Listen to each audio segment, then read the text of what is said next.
रास्ते पे खड़े दो अधूरे सपन, एक ही घर जाएंगे तुम मिलो तो सही।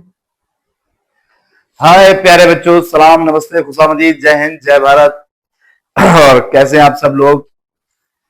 मैं लगातार आपको वीडियो डाल रहा हूँ, आप पढ़ रहे होंगे और अच्छा लगे तो लाइक करें, सब्सक्राइब करें, सपोर्ट करें। इससे हमें मोटिवेशन मिलेगा और कमेंट भी करें ताकि हम थोड़ी सी मेहनत और आपके लिए करें और कुछ नया अच्छा अच्छा लेके आए। जब काम शुरू होता है तो आप जानते ही हैं कि चीजें जो होती हैं बहुत हड़बड़ाहट में होती हैं, लेकिन बड़ा मजा आ रहा है। अब आज गुणनखंड विधि द्वारा निम्नलिखित पूर्णांकों के एचसीएफ एलसीएम ज्ञात करिए। कल मैं बहुत रात में 11-12 बजे के करीब लगभग वीडियो बनाने चढ़ा इस रूम में और लाइट चली गई भैया उसी टाइम थोड़ी देर बाद। और मेरा जो यूपीएस है इसका वो पता नहीं उसमें क्या दिक्कत हो गई, तो ये तुरंत बंद हो जा रहा है। अब उसे दिखाना पड़ेगा।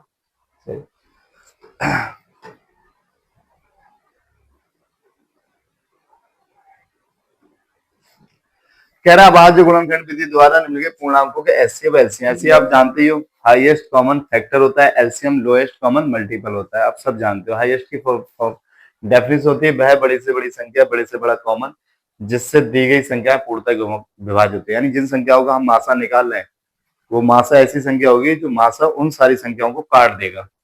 लासा क्या होता है, वह छोटी छोटी संख्या जो दी गई संख्याओं से खुद कटता है। ये खुद कटता है, मासा काटता है, ये कटता है, मासा काटता है।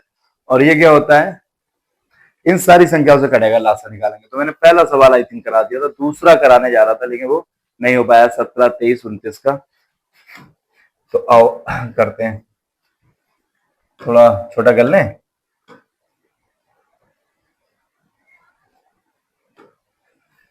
क्या है, 17, 23, 29 का एचसीएफ और एलसीएम निकालना है। तो एक तरफ लिख लो 17 और एक तरफ लिख लो 23 और एक तरफ लिख लो बच्चों 29। इसका एलसीएम निकालना है। तो आप जानते हो 17 कैसी संख्या है, एक अभाज्य संख्या है। कैसी, एक अभाज्य संख्या है। अभाज्य संख्या वो संख्याएं होती हैं जिन जो खुद से कटती हैं और एक से कटती हैं। यानी अभाज्य संख्याओं के दो ही फैक्टर होते हैं, एक तो खुद वो संख्या होगी और उसका एक गुणांक होता। और तो इसके फैक्टर को अगर मैं लिखूं तो ऐसे लिख सकता हूँ 17। और वैसे भी देखो 17 के बारे में 23 नहीं आता, 23 की 29, ये किसी के आते ही नहीं है। तो जब किसी में कुछ कॉमन ना हो तो एक कॉमन होता है, यानी एक ही एलसीएम एचसीएफ होता है। जो कॉमन होता है भाई एचसीएफ होता है। तो यहाँ पर इसे भी लिख सकते हैं 23 गुणा 1, क्योंकि ये टूटेगा नहीं भैया, खुद से ही कटेगा। तो इसके दो ही फैक्टर हो सकते हैं, तो खुद संख्या हो सकती है या एक, कोई भी संख्या जो खुद से कटती है उसके दो ही फैक्टर होते हैं, एक तो खुद संख्या और एक। तो मेरे को यहाँ पर एचसीएफ निकालना है। क्या निकालना है, एचसीएफ। एचसीएफ बड़ा होता है ओनली कॉमन, ओनली कॉमन। क्या है इसमें, इसमें 17 है, ये नहीं है, कुछ भी नहीं है, तो यहाँ पर क्या है, वन। और अगर ये नहीं भी लिखते तो भी कुछ कॉमन नहीं है, तो क्या होता, वन होता। क्या होता, आंसर को ऐसे करके लिखते हैं, हमने थोड़ा मिस्टेक से लिख दिया। अतः एच सी एफ किस किस संख्या का, 17 का, कॉमा लगाओ 23, कॉमा लगाओ 29, और इन सबका जो एच सी एफ है वो कितना है, वन है। यही क्या हो गया, आंसर हो गया। कोई दिक्कत, मजा आया रे यार, ये तो सिंपल है, कुछ नया थोड़ी ना बता रहा हूं मैं। ये सब तुमने कर रखा है भाई, ये सब तुमने कर रखा है। मजाक कर रहे हो मुझसे, तो आपको सर मजाक कर रहे हैं, नहीं आप कर रहे हो, मैं नहीं कर रहा। तो क्या निकालेंगे हम, एलसीएम निकालेंगे। अतः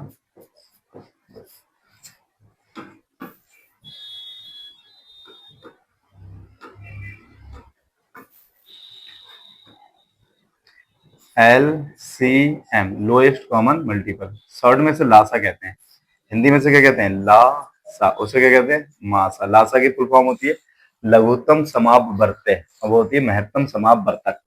किस किस का निकालना है, 17, 23, 29। इनका एलसीएम क्या आएगा, एलसीएम होता है कॉमन इंटू अनकॉमन। तो कॉमन तो क्या है, एक है, सब में लिख लिया, बाकी जो बचा है वो सब लिख लो बारी बारी। 17 गुणा 23 गुणा 29। अगर ये एक नहीं भी लिखो तो भी कोई दिक्कत नहीं, इन सबकी जो गुणा आएगी, गुणा कर लोगे, इन सबकी जो गुणा आएगी भाई क्या होगा, एलसीएम होगा। मैं कर दूं, बताओ, तो कर दे रहा हूँ। 17×3 = 51 का एक, 17×2 = 34, 34 और 5 आपका हो गया 39 गुणा 29। 29 की गुणा कर लो भाई, मैं 29 का पहाड़ा भूल गया हूँ। 9 एकम 9, 9×9 = 81, 9×3 = 27, 27 और 8 = 35। 2 एकम 2, 2×9 = 18 के 8, 2×3 = 6 और 1 7, 9 3 8 5 13 का 3, 10 और 1 11।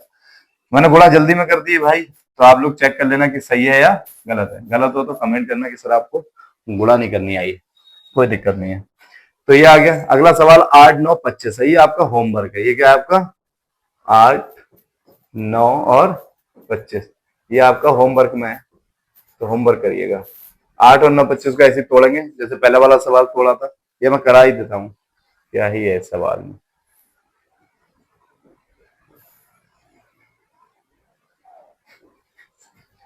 कितना था सवाल नंबर 3 था, 8 था, 9 था और 25 था। 8 को तोड़ के अगर हम लिखेंगे तो क्या लिखेंगे, 8 को हम तोड़ के लिखेंगे 2 गुणा 2 गुणा 2।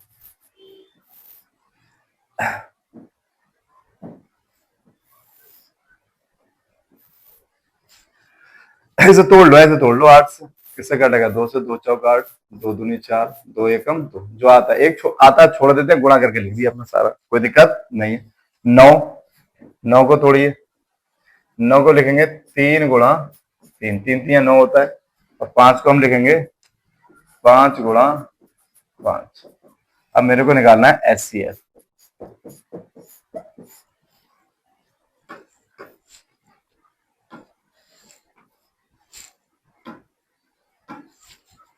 किस किस का निकालना है, 8 9 और 25, इन तीनों का एचसीएफ निकालना है। तो एचसीएफ होता है ओनली कॉमन। कॉमन क्या है, इधर 2 है, इधर 2 है, इधर 2 3 है, इधर कुछ भी नहीं है कॉमन। जब कुछ कॉमन नहीं होता है तो क्या माना जाता है गुणा में, एक मान सकते हैं, यानी कॉमन कुछ नहीं है तो क्या मान सकते हैं, एक। एक से गुणा करो कोई फर्क नहीं पड़ा, तो एक दोनों 2, 2 दूनी 4, दूनी 8, वही तो आया। एक के गुणा 3 से करो 3, 3 3 9, वही तो आ रहा है, तो कोई फर्क ही नहीं पड़ता है। और वैसे भी जब कुछ कॉमन नहीं होता है तो एक कॉमन होता है, याद रखिए। तो एक, ये क्या हो गया आंसर। एलसीएम निकालना है,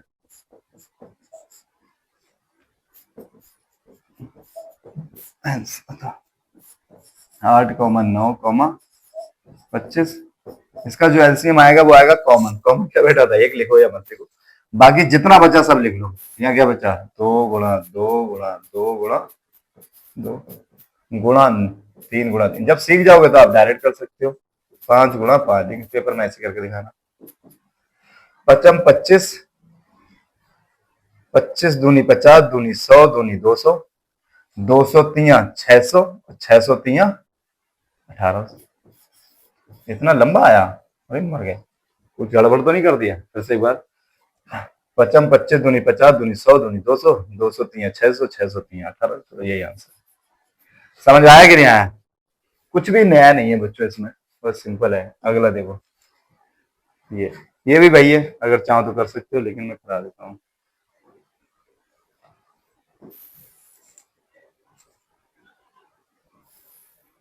ये सवाल दिया है, दिख रहा होगा आपको। कह रहे हैं एचसीएफ इतना है, इस संख्या का जो एचसीएफ है वो 9 दिया है, और एलसीएम निकालना है, ज्ञात कीजिए। तो इसका एक फार्मूला होता है जो सिंपल सा होता है।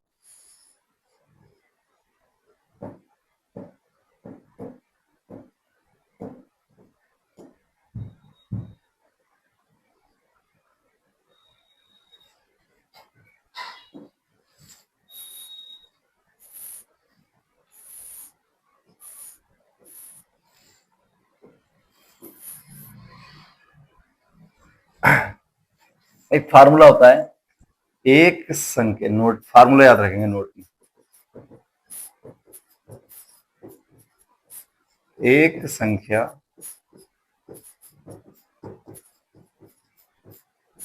गुणा दूसरी संख्या बराबर HCF गुणा LCM, मासा गुणा लासा, इसे मासा कहते हैं, पता होगी, और इसे हम कहते हैं लासा। कोई दिक्कत है? एक संख्या, पहली संख्या कितनी है हमारी? 306। कितनी है? तो ये लिखो 306। ये लिख लो एक संख्या 306, ये दिया है। दूसरी संख्या 657 और HCF दिया है इनका 9 और LCM पूछ रहा है बराबर संख्या। तो पहली संख्या गुणा दूसरी संख्या, पहली संख्या कितनी है? दूसरी 657 बराबर HCF कितना है हमारा? 9 गुणा LCM। ये गुणा वाला सामने वाले के बटे में आएगा, ले आओ। वैसे मैं डायरेक्ट कर सकता हूँ, लेकिन आपको सीखना है और करना भी है, वहाँ एकेडमी पढ़ाई है। शॉर्ट ट्रिक सीखते अगर हम वैदिक मैथ पढ़ रहे होते एक बार हम कर देते। 9 तिया 27, कितना बचा? 3 36, 9 चौक 36। ये जो आया इन सबके गुणा कर लोगे, वही क्या कहलाएगा? LCM। 34 गुणा 6 5 7, गुणा कर लीजिए। 6 5 7 की गुणा किससे करो? 4 सत्ते 28, 4 पंजे 20 और 2 22, 4 छंग 24, 24 और 2 26, 3 सत्ते 21 का 1, 3 पंजे 15, 15 और 2 17, 3 चक 18, 18 और 1 19, 8 3 6 7 13 का 3, 11 और 1 12। ये आया आपका 2 2 3 3 8। अब ये जो एलसीएम है वो इन दोनों से कट रहा होगा, इससे भी कट रहा होगा, इससे भी। सीधा सीधा जिनका एलसीएम निकालते हैं, और जो मासा है वो मासा इनको काट रहा होगा। देखो 9 से ये कट रहा है, 9 3 27, 9 4 36, 9 9 7 63, कितना बचा? 2 9 3 27। तो ये भी कट रहा है, तो ज्यादा इशू है नहीं, समझ में आ गया होगा। अगला क्वेश्चन देखिए।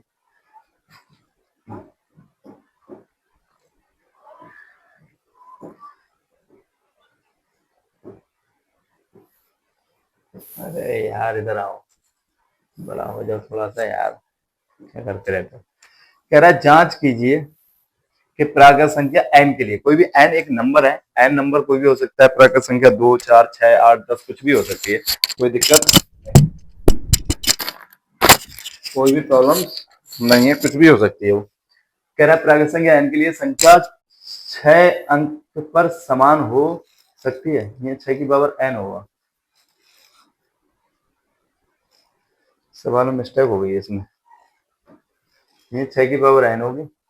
कह रहा है n के लिए अंक पर समान हो सकती है, शून्य पर समाप्त होगा, शून्य अंक, शून्य अंक पर समाप्त हो सकती है, शून्य अंक पर। तो ये क्या होगा? शून्य अंक, यहां पर होगा शून्य अंक पर समाप्त, इसकी जगह क्या होगा? समाप्त हो सकती है। ये कह रहे हैं 6 की पावर n है, n कोई भी नंबर ले लो आप, 2 4, वो अपनी मर्जी से ले लो। तो कह रहे हैं ये संख्या जो है वो 6 पर समाप्त हो सकती है या नहीं।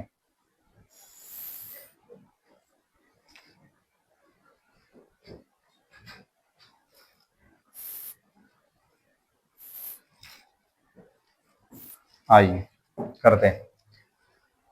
किसी भी संख्या की नोट याद रखोगे, नोट ये है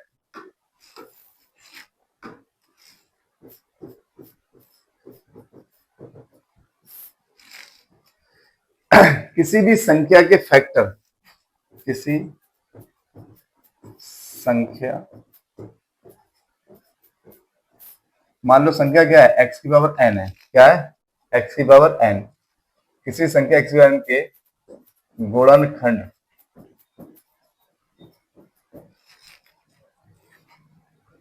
2 गुणा 5, यहाँ पावर n है तो यहाँ भी क्या होनी चाहिए? n।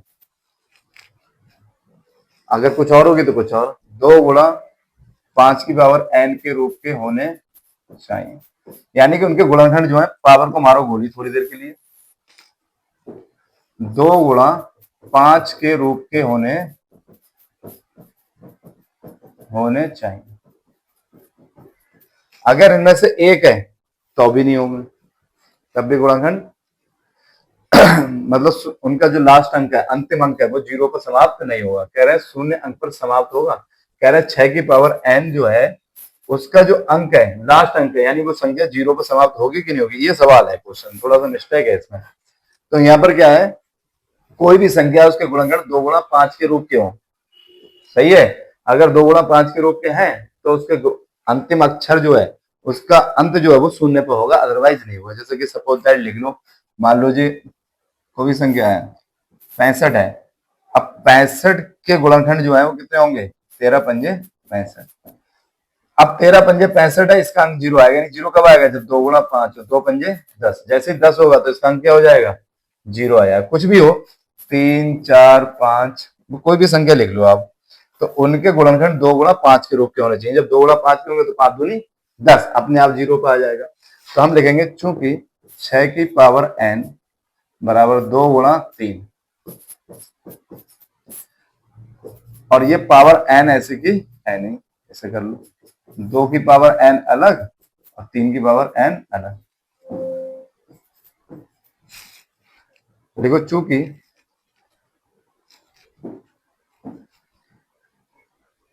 6 की पावर n के गुणनखंड, इसके गुणनखंड क्या है, 2 गुणा 3 आए के गुणनखंड यानी फैक्टर 2 गुणा 5 की पावर n या n कुछ भी हो सकती है, यहाँ पर कोई फर्क नहीं पड़ता है। n मान लिया, m मान लिया, यहाँ पर n है तो n कर लो, ऐसे कर सकते हो, यहाँ भी n के रूप। ऐसा नहीं यहाँ पावर समान हो, बस 2 गुणा 5 के रूप में होने चाहिए। क्या होने चाहिए, 2 गुणा 5 के रूप में। अगर चाहो तो आप ये भी लिख सकते हो के गुणनखंड 2 गुणा 5 के रूप में नहीं है, अतः 6 की पावर n का अंतिम अंक शून्य नहीं होगा। बात समझ में आई। अगर हाँ इसके फैक्टर किसी भी संख्या के 2 गुणा 5 के पावर होता है, यहाँ पावर n है तो n लिख दो, चाहिए n लिख दो, चाहिए m लिख दो, आपकी क्या है मर्जी है।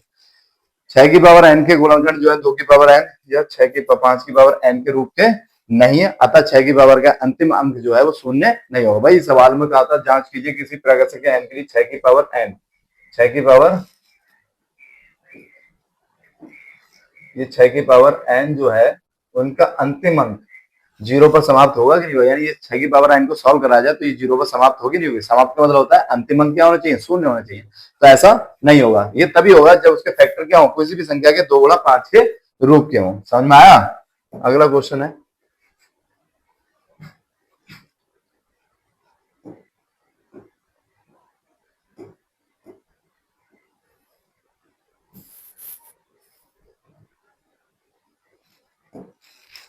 कह रहे हैं व्याख्या कीजिए, व्याख्या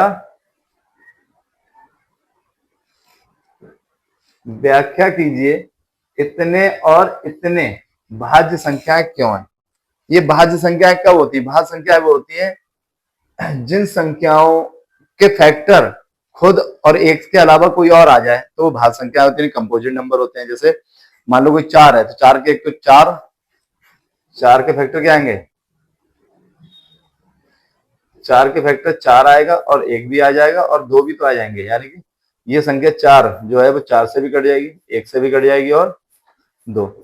तो जब संख्या स्वयं और एक के अलावा किसी और से कटती हैं तो वो क्या होती हैं, अभाज्य संख्या होती, वो सॉरी भाज्य संख्या होती है। क्या होती है, भाज्य।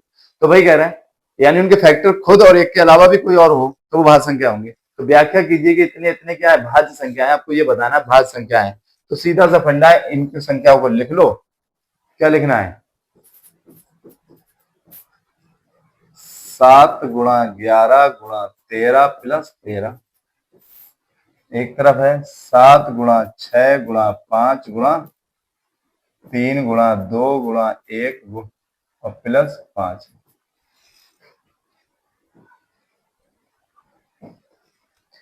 इनकी गुणा कर लो, बड़ा सिंपल है, ये 11 है। 11 सत्ते 77, गुणा कर लो 13 से। 3 सत्ते 21, 3 सत्ते 21, 21 और 2 23, 7 और 7 जोड़ दो, 1 आया, 10 का 0 था, प्लस 13। इसके गुणा कर लो, 7 5 दूनी 10, 10 तिया 30, 30 छंग 150, 15 सत्ते 105 प्लस 5, 2 पंजे 10, 10 तिया 30, 30 छंग 150 होते हैं, 30 छंग 150 और यानी 15, 15 सत्ते 105, जो 0 ऐसे प्लस 5 सही है, 0505 1055, ये आगे इसे जोड़ लो, 4101। ये जो संख्या है ये खुद से तो कट ही रही है, देखो 101 4 से पूरी पूरी कट जाएगी, इसके अलावा ये 2 से भी तो कट रही है और 1 से भी कट रही है, यानी खुद के और 1 के अलावा किसी और से कट रही है, तो ये कैसी संख्या हो गई? भाज्य। ये संख्या खुद के, 1 के अलावा 5 से भी तो कट रही है, कट रही कि नहीं कट रही? तो ये कैसी संख्या हो गई? भाज्य संख्या हो गई। क्या हो गई ये? भाज्य संख्या है। क्या हो गई ये भाज्य संख्या हो गई। इसको लिख भी ऐसे सकते हैं, इसके गुणनखंड हो जाएंगे, किससे कट रही है? 2 से, 2 पंजे 10, 2 सत्ते 14, अब किससे कटेगी? 7 सत्ते 49 वगैरह लिख सकते हैं, 2 गुणा 5 0 7, जिससे भी कटे हटाओ यार, क्या इतना सोचना है। ऐसे इसे कर सकते हैं, 5 से काट सकते हैं, 5 5 दूनी 10, 5 एकम 5, 5 एकम 5। तो ये संख्या क्या हो रही है? अपनी संख्या के अलावा 5 से कट रही है और 2 से कट रही है, तो अतः क्या लिख दो? भाज्य। तो लिख दो चूंकि संख्या स्वयं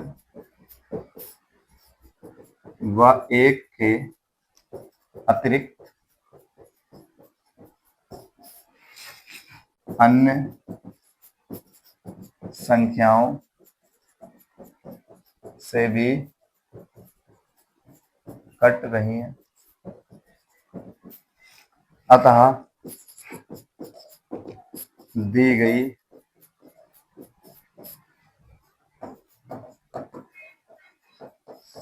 संख्याएं भाज्यों, यहाँ लिख सकते हो ये 2 से कट रही है, 5 से कट रही है, यानी खुद के और 1 के अलावा भी किसी और से संख्या कटती है, तो वो